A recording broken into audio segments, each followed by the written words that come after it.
Good morning students, मैं विठल खंडेलवाल। आपको पिछले वीडियो में हम लोग मिड पॉइंट फॉर्मूला का डिस्कस कर रहे थे और उसी लेक्चर को हम आगे बढ़ा रहे हैं। आप लोग ध्यान से सुनिएगा और समझने की कोशिश कीजिएगा। मिड पॉइंट फॉर्मूले बेस्ड क्वेश्चन थे, आज हम उस पर कंटिन्यू करते हैं। तो आप लोग ध्यान सुनिएगा। क्वेश्चन नंबर 9 क्या गया था, आप लोग एनसीईआरटी की बुक को खोल के रखिए, उसमें देखिए। मैं आपको समझा रहा हूँ जो क्वेश्चन नंबर 9 में कहा गया है। क्वेश्चन नंबर 9 में कहा गया है कि a line segment joining the 2 point -2 and 2 and 2, 8 is quadrisector. Quadrisector का मतलब समझते हो आप, जिसे 4 भागों में बांटा गया है। आई बात समझिए, उसे हम लोगों ने 4 भागों में बांटा गया 4 इक्वल पार्ट में। तो आप लोगों को उन पॉइंट्स की कोऑर्डिनेट चाहिए जो इस लाइन सेगमेंट को 4 इक्वल पार्ट में डिवाइड करें। क्वाड्रिसेक्टर करने का मतलब समझ गए आप लोग, जो इसे 4 पार्ट में डिवाइड करें। तो तो यहाँ पर हम इसको 1, 2 और 3 देखिए। अब देखिए, ये हर एक पार्ट, ये वाला पार्ट, ये वाला पार्ट, ये वाला पार्ट और ये वाला पार्ट बिल्कुल इक्वल है।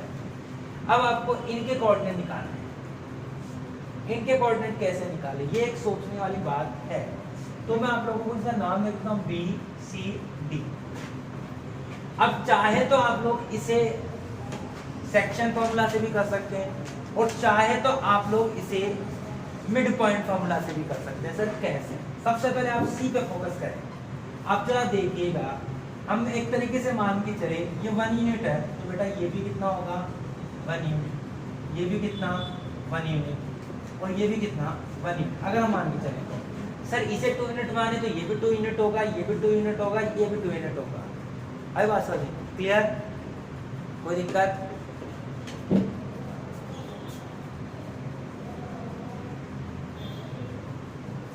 बात समझ में आ रही है? 1 यूनिट 1 यूनिट 1 यूनिट और 1 यूनिट।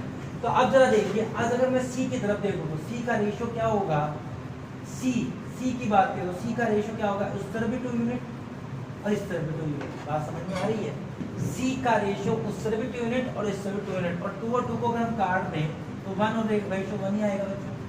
1 और 1 यानी हम ये कह सकते हैं सी है वो मिड पॉइंट है ए और बी का। दोबारा मेरी बात सुने बच्चों, सी जो है वो मिड पॉइंट है किसका? ए और बी का। किसका बताओ? ए एंड बी का। तो दोबारा मेरी बात सुन ले, सी जो है वो मिड पॉइंट है किसका? ए एंड बी का।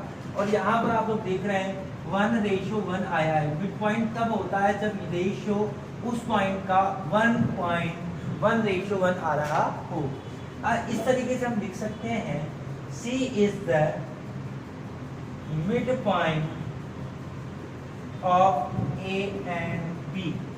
और बाई मिड पॉइंट फॉर्मूला हम सी के कोऑर्डिनेट निकाल सकते हैं। सो कोऑर्डिनेट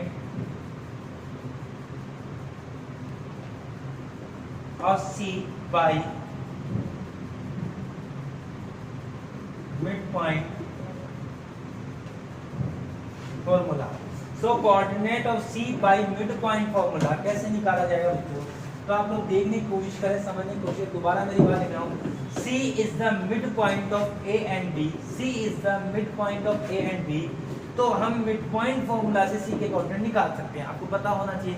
और मिड पॉइंट फॉर्मूला क्या था? अगर उसमें से x से मतलब पहला निकालना, तो हम क्या करते थे? पहले में पहला ऐड करते थे A के और B के, क्योंकि A और B का ही तो मिड पॉइंट है।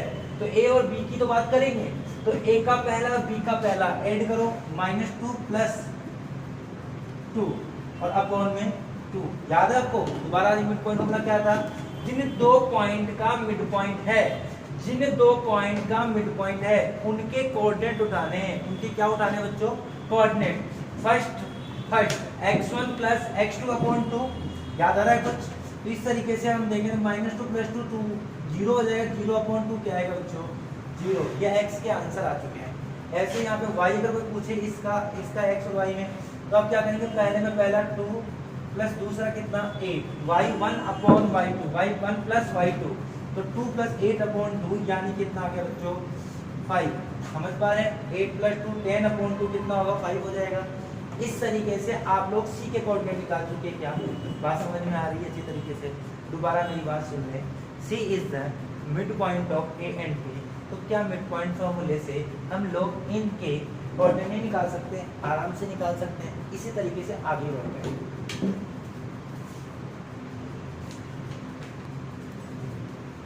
तो तो इसी तरीके से B is the mid point of A and C, B is the mid point of A and C, और अगर B A और C का मिड पॉइंट है तो यहाँ पर आप देखिए B जो है वो A और C का मिड पॉइंट है, क्योंकि B के इस तरफ भी 1 है, इसके इस तरफ भी 1 है, तो हम क्या इन दोनों पर मिड पॉइंट फॉर्मूला लगा करके B निकाल सकते हैं। तो हम लोग B is the mid point of A and C, तो हम B के कोऑर्डिनेट निकालेंगे तो वही पहले में पहला जोड़ के -2 + 0 अपॉन 2, और दूसरे में दूसरा जोड़ के 2 + 5 अपॉन 2, ठीक है, ये 0 और 5 आए, ठीक है। अब आप लोग देख लीजिए, जब इनको ऐड करेंगे तो -2 + 2 तो -2 अपॉन 2, और यहाँ पर आएगा -1, दिख रहा है आप लोगों को, यहाँ आ गया -1, और इधर हम बात करें तो 7 अपॉन 2। बात समझ में आ रही है सब लोगों को। इसी तरीके से आप D का भी निकाल सकते हैं, कैसे, D is the midpoint of C and C के कोऑर्डिनेट 0,5 and B के coordinate 2,8, so coordinate of D is first में 0 + 2 अपॉन 2 यानी 1, एंड ये x की वैल्यू आ गई, और y की वैल्यू अगर कोई पूछे तो 5 + 8 अपॉन 2 यानी 13 अपॉन 2। इस तरीके से आप लोग निकाल लेंगे, क्योंकि D भी मिड पॉइंट है C और B का, तो मिड पॉइंट फॉर्मूला से आप लोग निकालेंगे तो क्वेश्चन जल्दी होगा, आसानी से आप लोग निकाल लेंगे। और अगर इसी क्वेश्चन को सेक्शन फॉर्मूला से करेंगे तो भी क्वेश्चन हो जाएगा, पर टाइम ज़्यादा लगेगा। तो माय सजेशन टू यू कि आप लोग किससे करें, इसे मिड पॉइंट फॉर्मूले से ही करें।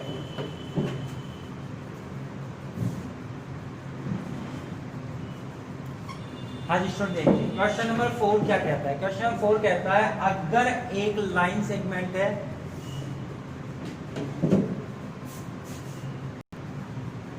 तो क्वेश्चन नंबर 4 क्या कह रहा है बच्चों, आप लोगों को एक लाइन सेगमेंट कहा गया कि ये लाइन सेगमेंट जो जॉइन है 2 पॉइंट से -3,10 और 6,-8। आप देखिएगा एनसीईआरटी में एक लाइन सेगमेंट है which is join by 2 point -3 and 10 and 6,-8, और उसके बाद कहा गया है कि एक पॉइंट उसे डिवाइड करता है जिसके कोऑर्डिनेट है -1 and 6। बोला गया है one point is divided the line segment, the coordinate of the point is -1, 6, find the coordinate, find the ratio of the coordinate of the point। हमें पूछा है find the ratio of the point, आपको इस point का ratio निकालना है, मतलब ये रेशियो इस लाइन को, सॉरी ये पॉइंट इस लाइन को किस रेशियो में डिवाइड करता है। दोबारा मेरी बात सुन ले, पूछा क्या है आप लोगों को इस पॉइंट के रेशियो निकालने हैं, मतलब ये पॉइंट इस लाइन को किस पर्टिकुलर रेशियो में डिवाइड कर रहा है, ये हमें देखना है बच्चों। तो आप लोगों को एक बात बोलना चाहूंगा, m1 × m2, m1 ratio m2 निकालना है, m1 रेशियो m2 निकालना है। तो आप लोगों को ये बताना चाहूंगा बच्चों, मैथ की दुनिया में कोई भी रेशियो जो 2 वाला है उसे k/1 की टर्म में लिख सकते हैं। अब आपको ये नहीं पता k/1 कैसे मान लिया, आपको ये तो आपने k मान लिया, पर इसको 1 ही क्यों मान लिया। m1 तो आपने k माना, पर m2 1 कैसे मान लिया। तो आप समझो, कोई भी रेशियो बता दो आप, जैसे 3:2, ठीक है, ये m1 है और ये m2 है, तो मैं उस 2 को उस तरफ लेके चला जाऊंगा, तो ये 3/4 हो जाएगा, यहाँ कितना बोलो होगा कि नहीं होगा। ये 2 उस तरफ चला गया तो इस तरफ क्या बचा, वही बराबर वाला सिस्टम चलता है, इक्वल वाला। इसको इस तरफ लेके जाएंगे तो डिवाइड, इस तरफ लेके आएंगे तो मल्टीप्लाई। तो जब ये उस तरफ चला गया तो डिवाइड में चला गया, इस तरफ क्या बचा 1। तो बेटा ये 1 है, और ये जो वैल्यू है ये k की वैल्यू है, तो हमने इसको k/1 में लिख दिया, यानी ये 1 और k की वैल्यू यहाँ पे कितनी है 3/2। ऐसे कोई भी रेशियो 7/5 आता तो आपका k1 क्या था 7/5। बात समझ में आती, क्लियर है। तो इस तरीके से आप लोग किसी भी रेशियो को k/1 में मान लेंगे। आप चाहो तो इस इक्वेशन को m1 m2 से भी कर सकते हो, पर k/1 में ज्यादा ही चाहिए, क्योंकि यहाँ पर सिर्फ k ही निकालना पड़ेगा, दूसरी से निकालने की माथा पूरी नहीं करती। तो आइए देखते हैं कैसे निकलता है ये इक्वेशन।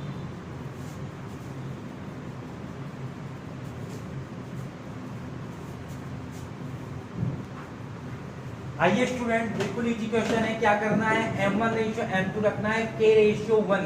तो समझिए फॉर्मूला क्या था, x = m1 x2 + m2 x1। m1 x2 plus m2 x1 upon m1 plus m2।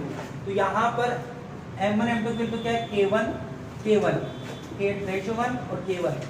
x2 कितना है बच्चों, तो आप देखो x2 की वैल्यू 6 है, x1 कितना है तो आप बताओ, x1 की वैल्यू -3 है। और आप जब इसे सॉल्व करेंगे तो 6 इंटू k 6k -3 इंटू 1 -3, ये उस तरफ जाके उससे मल्टीप्लाई हो जाएगा -1 से। जब k प्लस 1 उस तरफ जाके -1 से मल्टीप्लाई होगा तो -k और -1 -k और -1। अब आप देखिए इस तरफ से k चला गया उस तरफ, तो ये प्लस का 6k उस तरफ जाएगा तो माइनस का 6k हो जाएगा, ये प्लस का 6k उस तरफ जाएगा तो माइनस का 6k, ये -1 इस तरफ आएगा, -1 इस तरफ आएगा तो प्लस का हो जाएगा, तो -3 + 1 -3 + 1 माइनस का 2 -6k -k कितना हो जाएगा, -7k। दोबारा देख लो, -6k -k -7k -3 + 1 कितना हो जाएगा, -2। फिर आप लोग देखिए ये माइनस से माइनस कट गया और 7 के बराबर 2 आ गया, k की वैल्यू कितनी आ गई, 2/7। तो बच्चों ये तो k की वैल्यू आई है, हमें ये रेशियो क्या माना था आपने, m1 रेशियो m2 क्या माना था, k रेशियो 1, k की वैल्यू क्या आई 2/7, यही वैल्यू आई थी, सही। तो मैंने आपको ये कहा था इस 7 को जैसे आपने इस तरफ लाया था, इस 7 को वापस इस तरफ ले आओ, तो रेशियो क्या आएगा 2 रेशियो बच्चों 7। तो ये इस तरफ जाएगा तो मल्टीप्लाई होगा, 7 जब इस तरफ जाएगा ये डिवाइड में और इस तरफ आके मल्टीप्लाई होगा तो 7 ये आ जाएगा 2/7। तो यहाँ पर आप लोग रेशियो निकाल चुके हैं। अच्छा एक और बात बोलना मैं भूल गया, इस तरह ये निकाला कैसे, आपको एक बात ध्यान रहनी चाहिए बच्चों, आप जब भी रेशियो निकालें या तो x के तीनों चाहिए x1 x x2, या फिर y के तीनों चाहिए y1 y और y2, या तो x के तीनों चाहिए या y के तीनों चाहिए, दोनों में से कोई एक आप लोग लेंगे जिसके तहत आप लोग क्वेश्चन करेंगे और आप बड़े आराम से क्वेश्चन कर पाएंगे। तो इस तरीके से आप लोग निकालेंगे, बड़े तकलीफ। यहाँ तो आप दोनों दे रखे हैं, आप चाहो तो इस क्वेश्चन को x से सॉल्व कर लेना, आप चाहो तो y से करना। मैंने देखो इस पूरे क्वेश्चन में y अप्लाई ही नहीं किया, मैंने इस पूरे क्वेश्चन को x से किया है। आप लोग y से करेंगे तो भी आंसर 2/7 ही आना है, ठीक है। तो ध्यान रखना है जब भी रेशियो निकालें या तो x के तीनों मिलने चाहिए या y के तीनों मिलने चाहिए।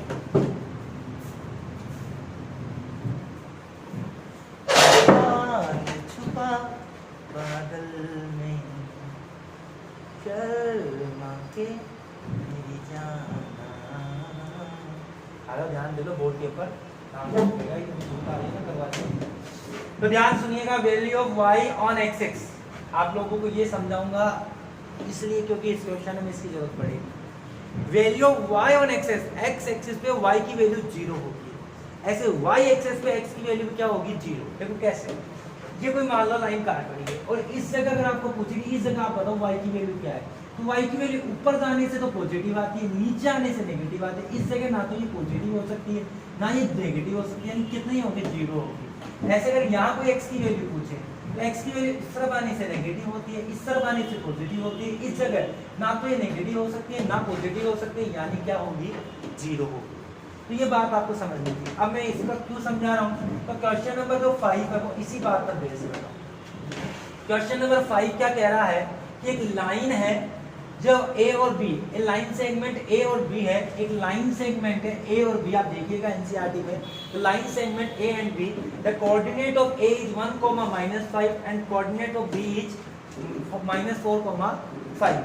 फिर कह रहा है कि the line intersect the x axis, the line intersect the x axis, find the point, find the ratio on the point. समझ रहे हो, दोबारा मेरी बात सुनो। एक लाइन है जिसके कोऑर्डिनेट ये और ये है, ये A है ये B है, ये किसी लाइन को इंटरसेक्ट कर रही है, x एक्सिस को इंटरसेक्ट कर रही है। जिस जगह ये x एक्सिस को इंटरसेक्ट कर रही है उस जगह के आपको m1 m2 निकालने हैं, m1 और m2। तो मैंने कहा था आप m1 और m2 को क्या मानेंगे k/1, और मैंने ये भी कहा था कि ये निकालने के लिए या तो x के तीनों चाहिए या फिर y के तीनों चाहिए। हमारे पास क्या इसमें x के तीनों है, आप देखो ये है बट ये नहीं है। आपको y 0 हो सकता है पर x तो है ही नहीं ना, तो ये है और ये नहीं है, यानी x की तीनों टर्म नहीं है। तो आप किससे इस रेशियो निकाल सकते हैं, बट y की टर्म है क्या, आप बताओ y1 है, हाँ जी y1 कितना 5, y0 y कितना है 0 भी तो y बोलते नहीं बोलते अपन, और आप x y2 कितना है -5।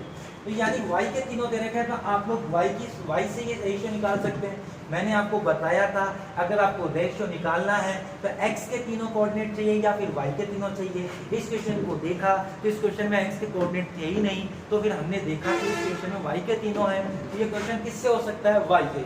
अब यहाँ पे ऑप्शन नहीं है पिछले क्वेश्चन की तरह कि आप x से भी निकाल सकते हो y से भी निकाल सकते हो, यहाँ आप केवल इसे y से ही निकालेंगे। x से क्यों नहीं निकाल सकते, क्योंकि x तो खुद गायब है। ठीक है, क्लियर है। तो आइए रेशियो निकालते हैं y से। तो y बराबर m1 y2 m2 y1 m1 plus m2, फटाफट देखिएगा क्या था k प्लस 1, ठीक है 0, और यहाँ पर k प्लस 1, कोई दिक्कत यहाँ पे बच्चों। उसके बाद देखो k1 x2 कितना है y2 कितना है बच्चों -5, और y1 कितना, ये भी 5 ही है प्लस का। ठीक है, ये प्लस का 5 है, ये माइनस का 5 है, प्लस का 5 है, माइनस का 5 है। तो यहाँ पर जब ये चीज उस तरफ चली जाएगी ये तो खुद 0 हो जाएगी, ये पूरी चीज उस तरफ जाएगी तो 0 होगी, और आप देखेंगे -5k और +5k। बात समझ में आ रही है? सॉरी ये तो 5 है, ये नहीं है, -5k और +5k। अब बच्चों आप लोग देखें -5 उस तरफ जाएगा तो प्लस का 5 क्या हो जाएगा इस तरफ 5, और k की वैल्यू बच्चों कितनी आ जाएगी 1। बात समझ आ रही है?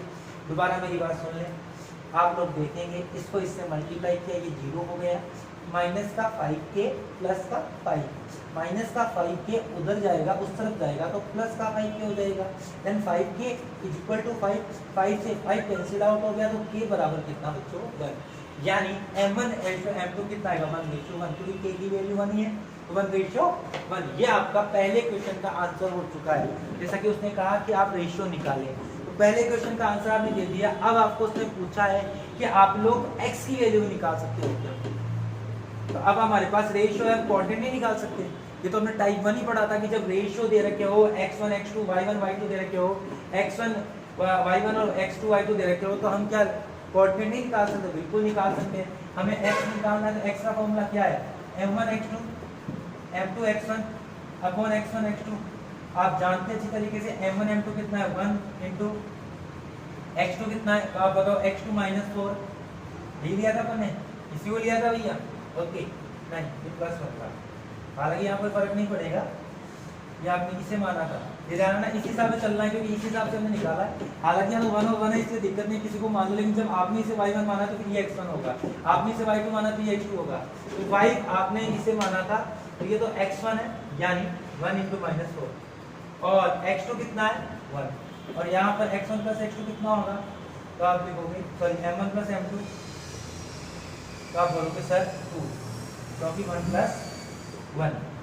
तो x की वैल्यू क्या आएगी बच्चों 1 × 1 -4/2। समझ पा रहे हैं? दोबारा मेरी बात समझे, क्या किया आपने, क्या किया x2 इसे माना आप लोगों ने x2 y2, ये है आपका x1 y1।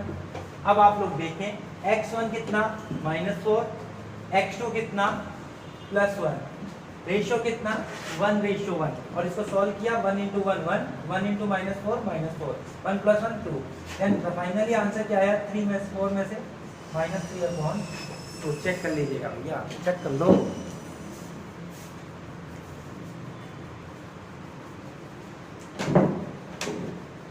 इस तरीके से बच्चों इसका रेशियो तो आया है 1:1, और इसके जो कोऑर्डिनेट आए वो x की वैल्यू -3/2 और y की वैल्यू कितनी है बच्चों 0। तो कोऑर्डिनेट तो -3/2 0, और रेशियो आ रहा है 1:1। तो करिएगा, अच्छे से करते रहिएगा, लाइक शेयर सब्सक्राइब करिएगा, पढ़ते रहिएगा।